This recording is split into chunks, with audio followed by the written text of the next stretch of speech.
Generally speaking, if you're comparing marketing to revenue, firms are spending between 10 and 20% of their revenue on marketing. Anything below 10, most of the time, you're not going to see as much growth. So if you want long-term sustained growth, you need to be spending between 10 and 15%.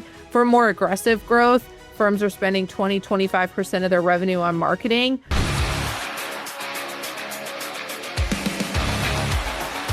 You are listening to Sharp Strategies, Sweet Success. Hello, everyone, and welcome. You're listening to Sharp Strategies, Sweet Success. I'm your host, Tiffany Swidensky, and today we are here with Leah Miller of Firmly Profits. She's a fractional CFO, is that right? Yeah. Yep. And so I'll go ahead and turn it over to her and have her introduce herself and her company. So like you said, I'm Leah Miller. I have Firmly Profits. We do bookkeeping and fractional CFO services for law firms only. I started doing other before, but now mostly just law firms. I started as a firm administrator and paralegal of a personal injury firm, and I was there for over 10 years and went out on my own 3 years ago. And now I'm doing this and loving it. So you went out and started your own company at the same time, I guess I did, in Sharp Cookie, and that's pretty cool. I guess like something that I think about a lot is when I first started Sharp Cookie, ChatGPT really wasn't a thing. And then like a few months later, it absolutely was. What was that transition like for you, and how did you start using AI and these new tools in what you do? So it's funny because everybody's always asking if I think AI is going to take over my job, like the bookkeeping side of things, because there's a lot of AI built into all of that. So like QuickBooks offers all kind of AI now, and I'm here to tell you that it's not taking over. Just because it's not to the place it needs to be yet. But I've used it just with processes within my business, things like that, helping to outline my process and my framework and what I believe. I talk to all my clients about the same things, but I've never like put it down on paper. So that's kind of where I'm scratching the surface as far as AI goes right now. But it's definitely interesting. It's interesting to see how it's changing what my clients are doing and dealing with and what they're investing in and things like that. So it's definitely become a part of it, but maybe not as much as some people say. Like I still believe in me using my beliefs in what I know with the finances. And obviously there's tools to help analyze some things, but the real value still comes from like me and the interaction with me and other people. I was just talking with my mastermind group about this right before we recorded. And this might be controversial to say, but I really don't think AI is that good of a technical expert. Maybe when you get these specialized agents like what QuickBooks has now, they do become more technical than your generic Claude or ChatGPT. I know just by using it and I see the flaws and what it suggests for like a technical solution or a marketing solution, it's pretty obvious that it's not the same as somebody who's been doing it for a while and understands the ins and outs. And, you know, it's funny you mentioned QuickBooks because that's what I use. And I think I have all of their AI tools and I still have and want a bookkeeper for the foreseeable future because that's just one extra layer of security. And it's at the moment, it's the most critical piece is that human person. Yeah, for sure. And that's even with like the analysis of the financials and stuff, it can spit out an analysis of your financials, but there's so much nuance too, especially law firm financials. From like the outside, it's pretty straightforward and like simple. I work with a lot of personal injury firms, probably 75% of my clients. I can't think of two firms that are doing the same thing. They're depending on where they are and what they're doing and like how their setup is and how their owners' personalities are. Every single firm is set up in a different way. So that's where I like to, when I'm coaching people, make sure that I'm not sticking everybody in a box. Obviously, I have processes I believe in, but at the same time, you know, people are always asking me, what's the benchmark for this? And I'm like, here's the benchmark, but that doesn't mean it's right for your firm. And I think using AI is the same way where like you put yourself in a box if that's all you're going to do.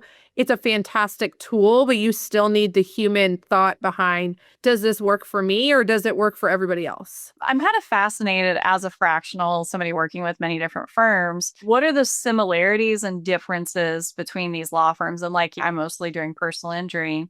So, like on the finance side, what are the things that a lot of law firms are exactly the same and may not realize it? And where are the parts where they're different? I think a lot of the firms are all struggling with the same things. So it's hiring good people and being able to keep those people. That's the biggest struggle. I think a lot of times I was having a conversation yesterday. It was like, hey, you have the cases coming in, you have the cash to put into the marketing, but we need the people to help do the thing.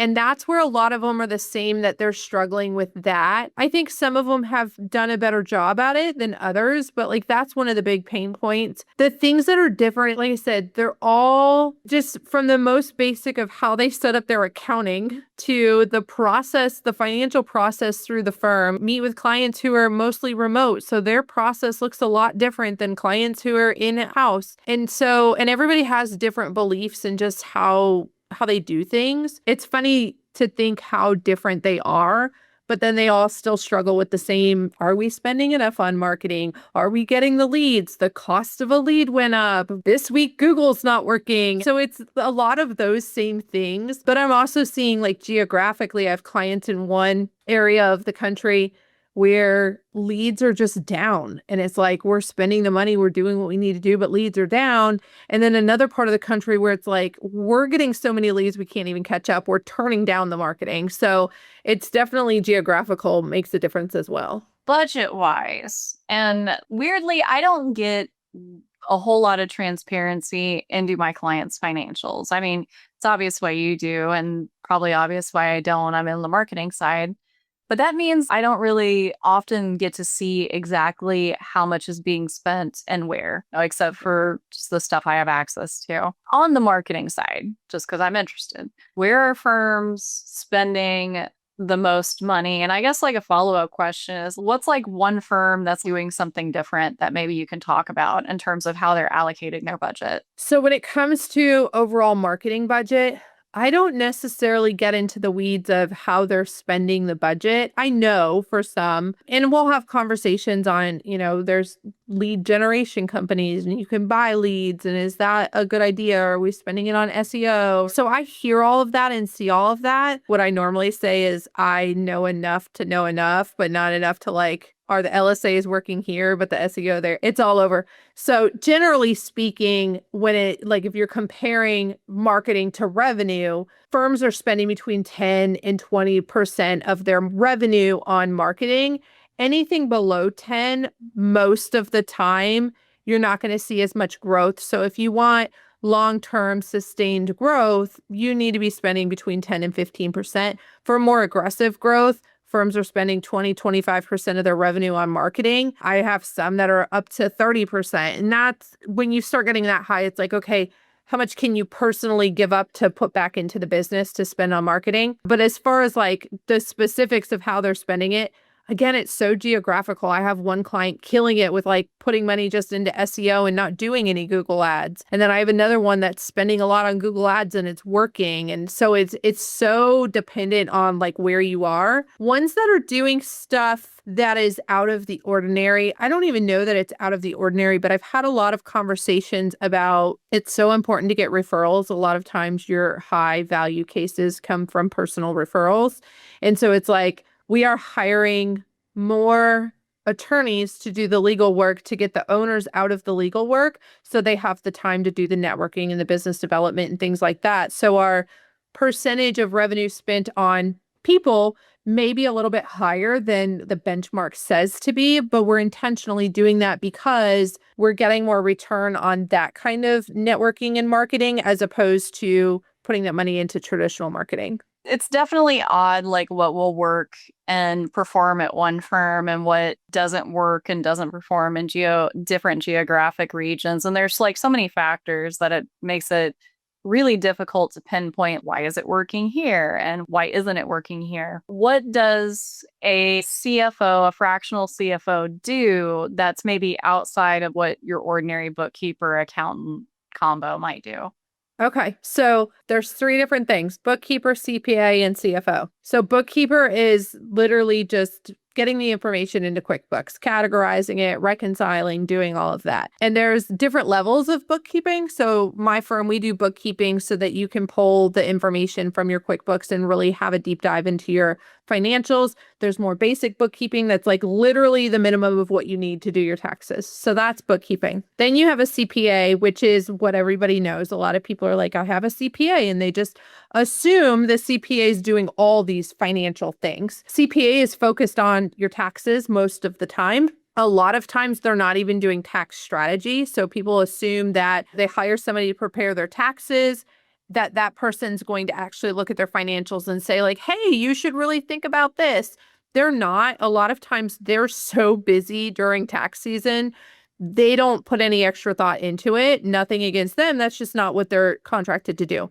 There's tax strategists that you can find that would also do that. And then CFO is forward thinking. So you can get so caught up in what's happening in the past and not actually look to the future, which is where your growth is. So your growth isn't in the past. We can learn from the past, but we need to look at the future. So with CFO services, we're doing budgets. We're talking about cash flow. If we're personal injury firms, and I'm sure you run across this sometimes, there's high highs and low lows. And so through that, we still need to pay our people. We still need to keep the marketing going because we can't turn that on and off every time we have cash.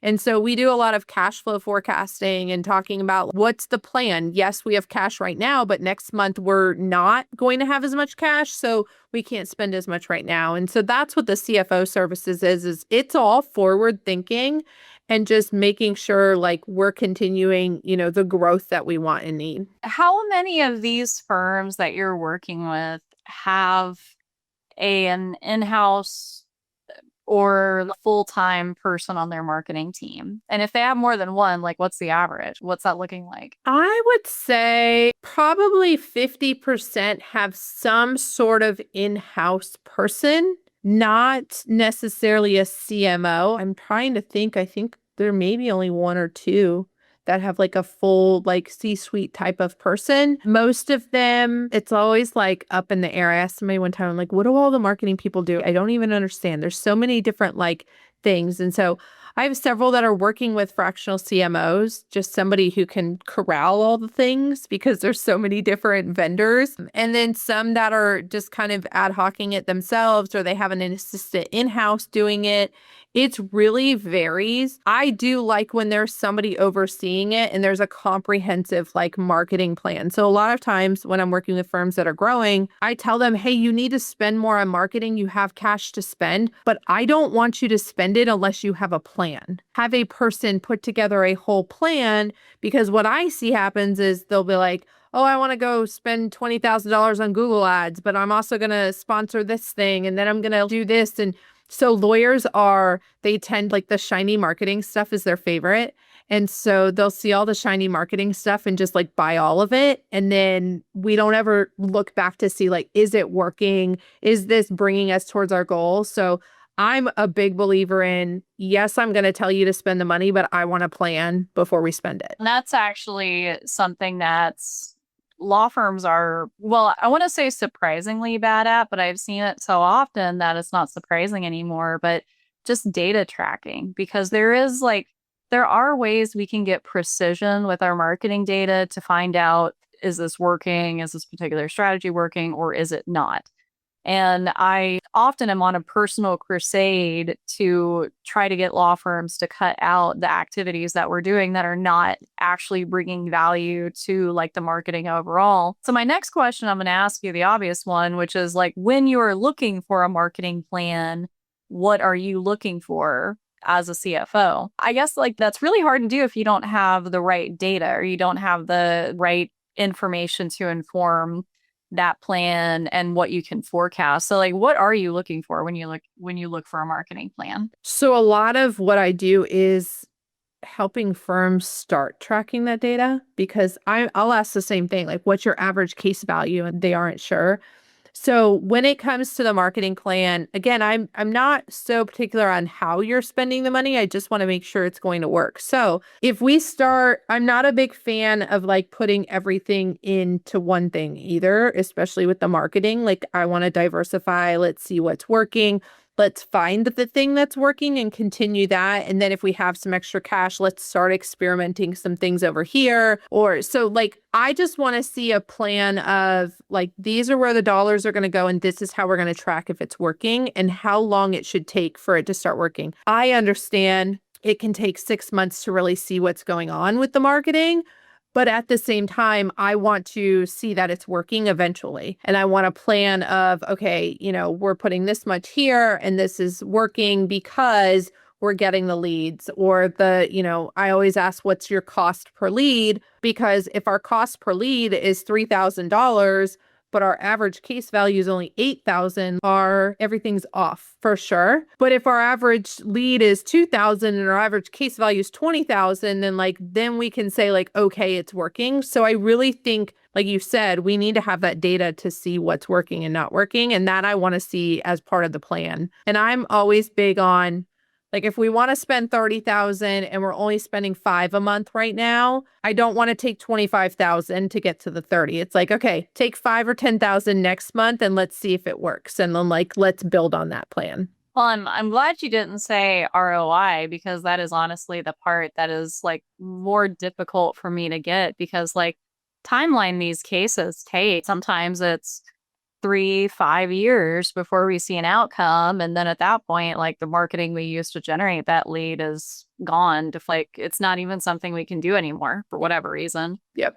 And so like, I get asked that from time to time, like, what's the ROI on this campaign? And I stop pretending I can answer. It's like, what are the case results? Can you tell me how much this case is worth? And then I can finally tell you that. Are you also looking at, it sounds like you are, but like cost per case, cost per lead, is that something that you're looking at and tracking for your clients? That's something we've definitely tracking if they have the data. And that's something I ask about because I want to see that either stay steady or go down. But if it goes up, then we start looking at average case value, which you're right. It takes 12 to 18 months for today's case to settle. So it's more of a big picture. And that's where, like with the ROI question, and I tell people all the time, there's no way to look at it like definitively, like this is that ROI or this is what this looks like. It's more, let's look at the trends.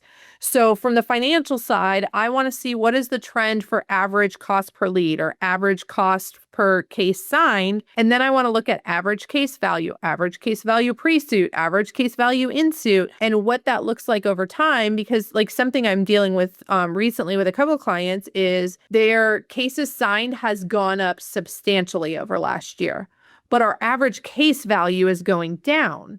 So it's like, yes, we're signing double the number of cases, but our case value's gone down so much. So it's not translating the way we want it to be, unless that's our goal. And a lot of times that's not our goal. And so then we start looking like, are we settling cases for max value? Are we targeting lower value cases? Is that our goal? Is that what we want to do? And none of these answers are wrong, but it's all the data we need to look at over time to make informed decisions and make sure where we're spending our money is what we want to do. Well, and it gets really complicated fast because one thing I'm looking at a lot or have been looking at a lot recently are Facebook ads. And I had 2 data sets to compare, client 1, client 2. Client 1 spent $50,000 on Facebook ads in a 3-month period. The other client spent the same amount on local service ads in the same 3-month period. And both of them pretty much signed a very, very similar number of cases for that investment. And the cost per case, CPA, was very similar for both law firms. What surprises people, I think, when I show them that data is just the volume of leads they had to get and process to be able to sign those cases. It's not a simple thing. It's Facebook ads, I think, generated 700 leads, and we signed 30 cases from those 700. And that 700 represents person power, manpower, the intake team who's answering, responding, and triaging these leads. That's usually more than one person when you're dealing with that kind of investment. It's the investment itself, it's the follow-up processes, and then it's the back end, the people who can support those cases that maybe you didn't have last quarter because you didn't make that investment. And so there are all these like hidden costs to generating more cases outside of the marketing budget. I don't feel like a lot of firms really take into account, like when you do something like digital marketing, you will see the value of your case go down because digital marketing tends to generate lower value cases, but a lot of them. And then referral marketing or something else generates higher value cases, but not as many. And so the equations and the formulas that we're using change at different scales. And that's really interesting. It's really interesting to think about. Yep, for sure. And that's kind of where, again, none of it's wrong. Like if you want to do the digital marketing and have the lower value cases, that's fine. Somebody needs to handle them, right? But you have to just be very intentional about like, that is our goal. That is what we want to do, and not just let it happen and throw money everywhere. And that's where I'm talking about, like, let's have a plan for what we're doing. And if we look at it and we say like, okay, these lower value cases are generating revenue that's keeping us going so that we can focus on some of those bigger cases down the road. Do we have, $10,000 extra to put into that this month to get some of those going, and we have the manpower to handle it? Yes, that's the intentional decision, not just we signed 30 cases, so that's a good idea. Like, you want to be very intentional about what you're doing with it all. So another question kind of in line with some of the stuff I've asked before, but as a law firm grows, and maybe law firms already know the answer to this, it's just for Tiffany's curiosity, but like as law firms grow, like which departments scale the fastest? Which department ends up needing the most people? Is it attorneys, paralegals, legal assistant, other support staff, marketing, C-suite? Like, who are we adding to the team as a law firm grows? So that's really interesting question, because it really is so different depending on the firm and how they're set up. So I have firms that are doing a lot of their contracting overseas workers who are helping with some of it. They have in-house people, a combination of all of that. And so like it's different who they add. I have firms who they have attorneys handling a lot of everything. And then I have firms doing the exact same practice areas, but they have paralegals handling it. And then you have firms where the paralegals what you pay attorneys and things like that. And so it's so different in that situation. I would say there is a point where you stop scaling with people who are revenue generating as much. So like attorneys, paralegals, things like that. Those are all revenue generating. Once you hit a certain threshold, that's when you start looking at the marketing, the C-suite, like those extra people that aren't generating revenue, where in the beginning, everybody needs to generate revenue because you just need to keep the firm afloat. And then you do hit a certain margin where the owner isn't revenue generating anymore. They're out doing the marketing, the business development, things like that. And we're hiring all of those non-revenue generating people. There's not necessarily a specific revenue point when that happens because everybody's different in just their margins. But that's kind of like what it looks like is you do switch from revenue generating to non-revenue generating support staff. Interesting how you answered that, because you put, for me, an owner making marketing content. They're no longer, as you put it, revenue generating, which I take you're literally meaning they do the work that makes the firm money. But, I guess the way I see it, I was like, I would have squarely put marketing in the revenue generating role because they're generating the cases. But I mean, kind of interesting the different ways you can categorize who generates, The funny thing with that is when I do all of my reports, I call marketing my revenue generating bucket. And it's so like, I agree with you 100%. It was just like a different way that I was saying. And I'm even thinking like, if you're talking about an hourly billing firm, which we don't have, like, I don't work with a whole lot of those, but the owner doesn't bill hourly anymore is kind of what I meant. Like, so yes, I agree with you. Marketing, I actually call it revenue generating when I'm doing stuff. But in that sense, it's like the people who are actually working the cases, which make the revenue happen in real time. I thought about this as a CMO and then also as a business owner, because I'm thinking about who I need to hire and who I need to bring on. I know, thinking about it, some of the people I eventually want to hire aren't going to help me make money or generate revenue because they're going to be doing something that's essential, but not maybe client facing or has nothing to do with marketing or being a marketing agency. And it's the same when you get really niche within a marketing department, because you could have somebody or hire somebody or outsource somebody who performs a very specific function, but that specific function we can't necessarily link to clients' cases leads.